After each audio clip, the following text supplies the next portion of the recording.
आज हम लोग कुछ ट्रिक पढ़ेंगे जो कंपटीशन के लिए बहुत ही ज़रूरी है। और कंपटीशन में इस तरह के प्रश्न आते हैं तो उनको जो है हल करने में हमें सुविधा होगी अगर हम एक ट्रिक जो है समझ लेंगे तो चलिए देखते हैं। पहला क्वेश्चन है, किसी वस्तु को 24 रुपए में बेचने पर उतने प्रतिशत की हानि होती है जितना उसका क्रय मूल्य है। तो क्रय मूल्य ज्ञात कीजिए। इसके लिए ट्रिक क्या करना है हमें, सबसे पहले जो है 50 का वर्ग करेंगे। 50 का वर्ग होता है 2500। उसके बाद 24 जो विक्रय मूल्य है 24 रुपया, इसमें 100 से गुणा करेंगे तो हो जाएगा 2400। इसको घटा देंगे तो आएगा 100 आएगा। अब 100 का हम निकाल लेंगे क्या, वर्गमूल।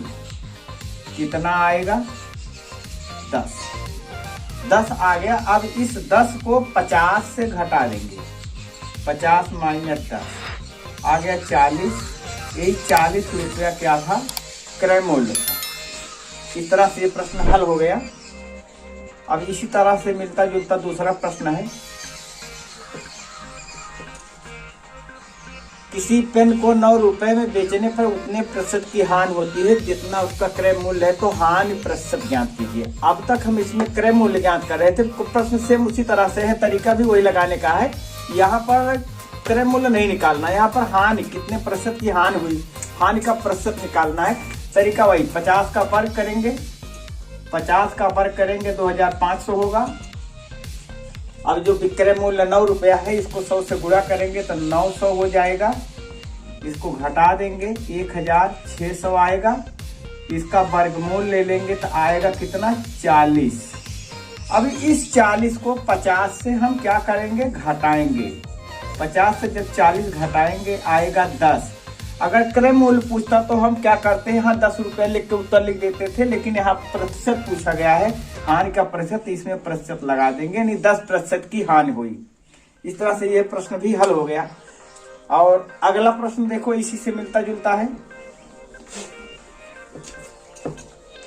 अगला प्रश्न है, किसी वस्तु को 21 रुपए में बेचने पर उतने प्रतिशत की हानि होती है जितना उसका क्रय मूल्य है। तो हानि ज्ञात कीजिए। यहाँ पर ना तो हानि का प्रतिशत पता करना, ना तो क्रय मूल्य पता करना, यहाँ पर कितने रुपए की हानि हुई उसको ये पता करना है। तरीका वही तरीका फिर लगाएंगे। 50 का वर्ग 2500 होगा और विक्रय मूल्य है 21 रुपया, इसको 100 से गुणा करेंगे तो आएगा 2100।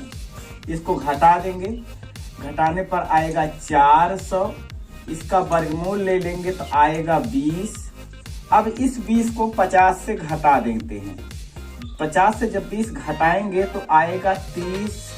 और ये 30 रुपया हो गया उसका क्रय मूल्य। हम क्रय मूल्य निकाल लिए। अब इस 30 रुपए को कितने में बेच रहा है, 21 रुपए में बेच रहा है, क्रय मूल्य है 30 रुपया। तो हानि कितनी हुई, तो अब इस 30 से अगर हम 21 घटा देते हैं तो 9 रुपए की हानि हुई। तो ये तीनों हानि पर प्रश्न थे और हल्का हल्का तीनों में परिवर्तन था। तो इस तरह से अगर प्रतिशत में निकालना हो तो निकाल सकते हैं, या क्रय मूल्य निकालना है तो निकाल सकते हैं, या हानि कितने रुपए की हुई इसको भी निकाला जा सकता है। अब यहाँ पर हम जो अगला प्रश्न पढ़ने जा रहे हैं है तो क्रय विक्रय से ही संबंध, लेकिन इसमें लाभ है।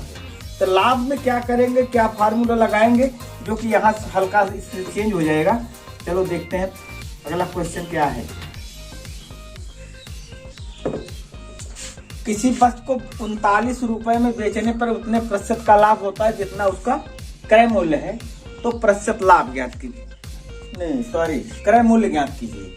किसी वस्तु को 39 रुपए में बेचने पर उतने प्रतिशत का लाभ होता है जितना उसका क्रय मूल्य है। तो क्रय मूल्य ज्ञात कीजिए। यहाँ पर हम क्या करेंगे, सबसे पहले इस जो विक्रय मूल्य है इसको गुणा करेंगे, 100 से गुणा करेंगे तो आएगा 3900। अब इसमें क्या करें, पिछले वाले में तो हम घटा रहे थे, यहाँ पर हम 50 का वर्ग जो होगा, 50 का वर्ग 2500, इसको यहाँ पर जोड़ लेंगे। जब जोड़ेंगे तो कितना आएगा, 0 0 9 5 14 3 2 5 1 6 6400 आ गया। इसका हम वर्गमूल ले लेंगे तो आएगा कितना, 80। अब हम 80 से ये 50 घटा देंगे यहाँ पर। अब तक हम 50 से घटा रहे थे हानि वाले में, अब हम 50 को घटाएंगे। 80 से हम जब 50 घटा देंगे तो आएगा 30। यही 30 रुपया उसका क्या था, क्रय मूल्य था। अगला प्रश्न इसी से मिलता जुलता, किसी वस्तु को 75 रुपए में बेचने पर उतने प्रतिशत का लाभ होता है जितना उसका क्रय मूल्य है। तो प्रतिशत लाभ, यहाँ पर लाभ का प्रतिशत निकालना है, तो इसको भी इसी तरह से हल करेंगे।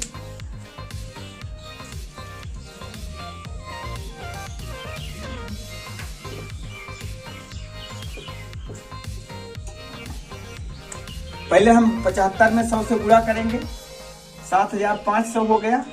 50 का वर्ग इसमें जोड़ेंगे, 50 का वर्ग 2500 होगा, जोड़ लेंगे। जोड़ने पर आएगा कितना, 0 0 5 5 10 8 2 9 1 10, 10,000 हो गया। इसका वर्गमूल निकाल देंगे तो आएगा 100। अब 100 से हम 50 को घटा देंगे, आ जाएगा 50। अगर क्रय मूल्य पूछता तो हम यहाँ रुपया लिखते, लेकिन यहाँ पर लाभ का प्रतिशत पूछा गया है तो लाभ के प्रतिशत के लिए हम यहाँ पर प्रतिशत लगा देंगे, यानी कितने प्रतिशत का लाभ हुआ है, 50% का लाभ हुआ है। इस तरह से ये भी प्रश्न हल हो गया।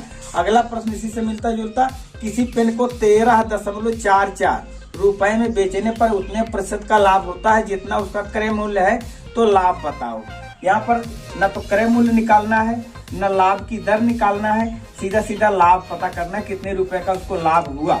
तो सबसे पहले हम इसमें विक्रय मूल्य में गुणा करेंगे, 13.44 में 100 से गुणा करेंगे। तो जब 13.44 में हम गुणा करेंगे 100 से, तो होगा क्या, इसका दशमलव हट जाएगा, मतलब आएगा 1344। और 50 का वर्ग इसमें जोड़ेंगे तो 2500 जोड़ दें, तो जोड़ने पर हो जाएगा कितना, 4 4 5 3 8 2 1 3। अब इसका वर्गमूल निकालेंगे, तो इसका वर्गमूल निकालने पर आता है 62 हो गया।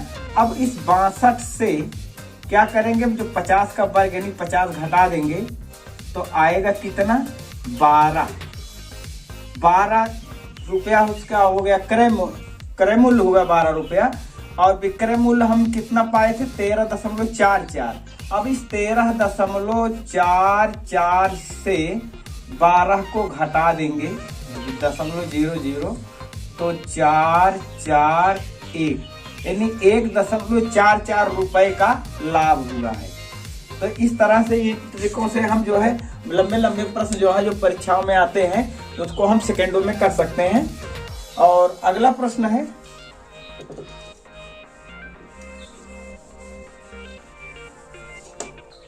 ₹50 का 30% कितना होगा।